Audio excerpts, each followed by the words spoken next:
Hi, welcome back to session 2 of our series, Recovering from a Divorce. I'm Charmin, and I'm one of the counselors here at the Marriage Recovery Center.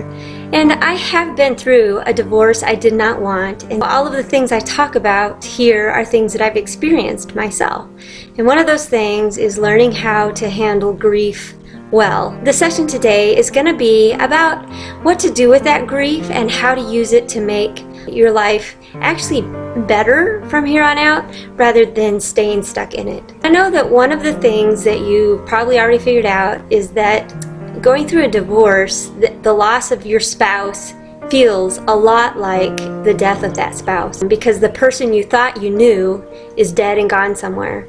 So you have all of these things that you're struggling with, you're dealing with. There's a lot of anger and hurt there that is often compounded by the fact that there are blatant reminders of what you've lost. You know, every time you run into her at the grocery store with her new husband or boyfriend, every time you see him driving around town with his new family in his shiny new car, it's, you know, always a blatant, in your face reminder of what you've lost. There's so much about that can keep you just stuck, and what I would like to do is kind of give you some ideas of how to get out of that. So I want to acknowledge that you will go through the same 5 or 7 cycles of grief that you would in any other loss. However, that's not the focus of my talk here. There are really 3 things that I could probably do multiple sessions on that I just want to touch on really briefly. I want you to be able to evaluate your whole experience from the perspective of, how do I take the next right step to honor God, to bring real healing into my life, and to set me up for better relationships, more satisfactory relationships in the future.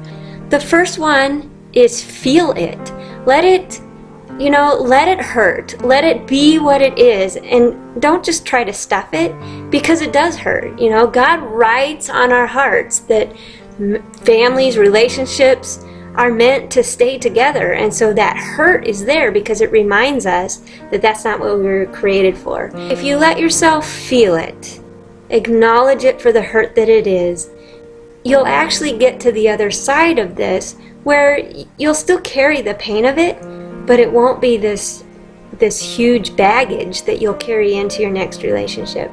So my first thought is, feel it. The second idea is this: own it. Own your own stuff. No matter how big or how small your role was in the demise of your marriage, there was still something in there that you had a role in. And I don't say this to, add guilt on top of your grief. That's not the point.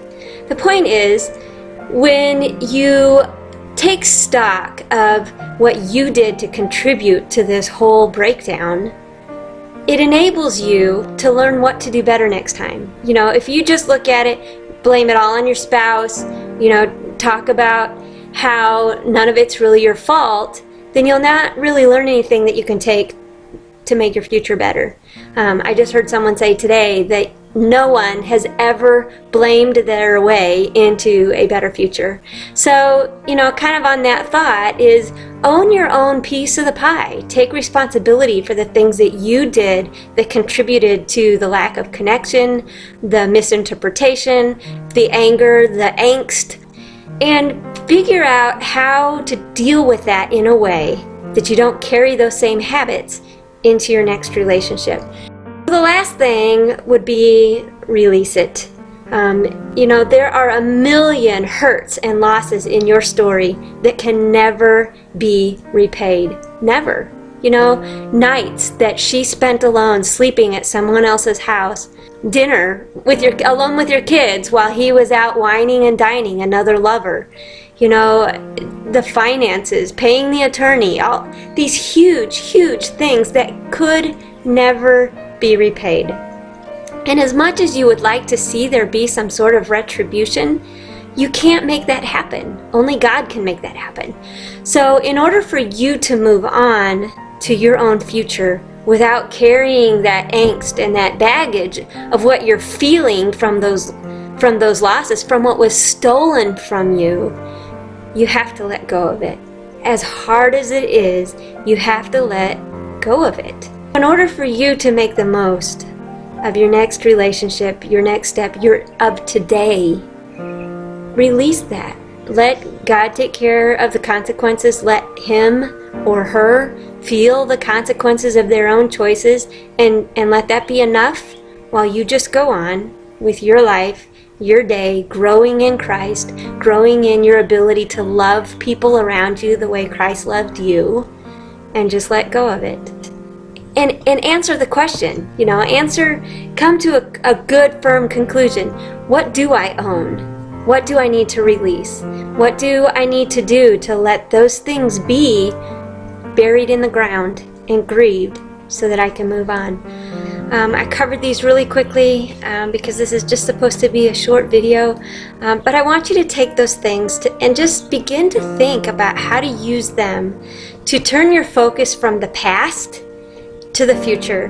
When you work through these things, it allows you to have that emotional energy that was all wrapped up in dealing with these past things and putting it towards taking that next right step. And that's really where you want to go from here, is making your life be something that honors God with your next right step. So if you would like some help navigating this, we would love to come alongside you and help you tease out these things in your own life. You can find more information on our website, themarriagerecoverycenter.com. You can email us at info@marriagerecoverycenter.com. And next time I'm going to talk about how to deal with the fallout in the extended relationships of all of this. So you're going to want to stick around for that too. Thank you so much for taking these 10 minutes out of your day to sit and listen to me. I hope you have a good day.